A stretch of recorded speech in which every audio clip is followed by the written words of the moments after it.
Tout a commencé lundi, devant ce collège, à Saint-Chéron dans l'Essonne. Deux bandes de jeunes s'affrontent. Une jeune fille tente de s'interposer et est poignardée. Elle meurt de ses blessures quelques heures plus tard. C'était un conflit entre des personnes de Saint-Chéron et ceux de Dourdan. Donc il y a des personnes de Dourdan qui sont venues à Saint-Chéron en bande apparemment. Et donc la jeune fille elle a essayé de les séparer, tout ça, mais et du coup il l'aurait menacé, donc l'agresseur. Et au final, comme elle a persisté à vouloir les séparer, il l'a poignardée. La victime s'appelait Lilibelle. Elle avait 14 ans. Selon les premiers éléments de l'enquête, elle était connue des services de gendarmerie et suivie par un juge des enfants. Pourtant, dans la résidence où elle vivait, les voisins décrivent une adolescente sans histoire. On veut qu'elle repose en paix parce que c'est une fille en or et que faut vraiment que la justice fasse quelque chose pour elle. Pourquoi c'était une fille en or, madame? Parce que c'est une fille, elle a jamais manqué de respect à personne, c'est une fille très bien. 6 adolescents âgés de 13 à 16 ans ont été interpellés. Ils ont été présentés cet après-midi à un juge. L'un d'entre eux a reconnu son implication dans la mort de la victime. Les investigations mettaient en évidence que les 6 mineurs placés en garde à vue avaient pris les transports en commun pour venir en découdre à Saint-Chéron dans un contexte de rivalité entre bandes. Ils étaient vêtus de noir et portaient des capuches. L'un d'eux avait sorti un couteau et poignardé la victime au niveau du ventre. Le lendemain, dans cette autre ville, à 45 km de Saint-Chéron, une nouvelle rixe éclate. Une trentaine de jeunes s'affrontent. Dans la bagarre, 2 adolescents de 13 et 14 ans sont blessés à l'arme blanche.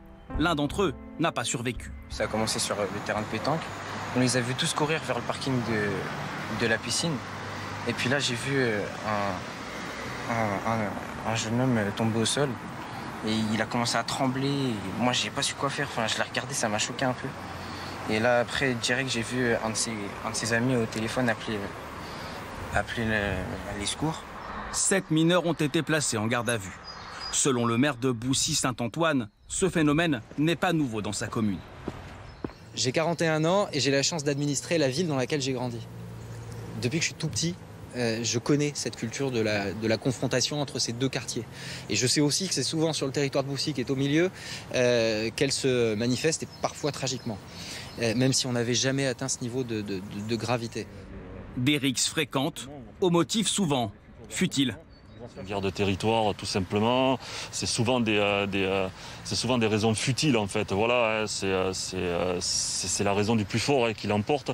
Donc, les affrontements entre bandes, c'est un moyen de montrer sa suprématie, la suprématie du quartier. Malheureusement, c'est quelque chose de très fréquent sur le département de l'Essonne.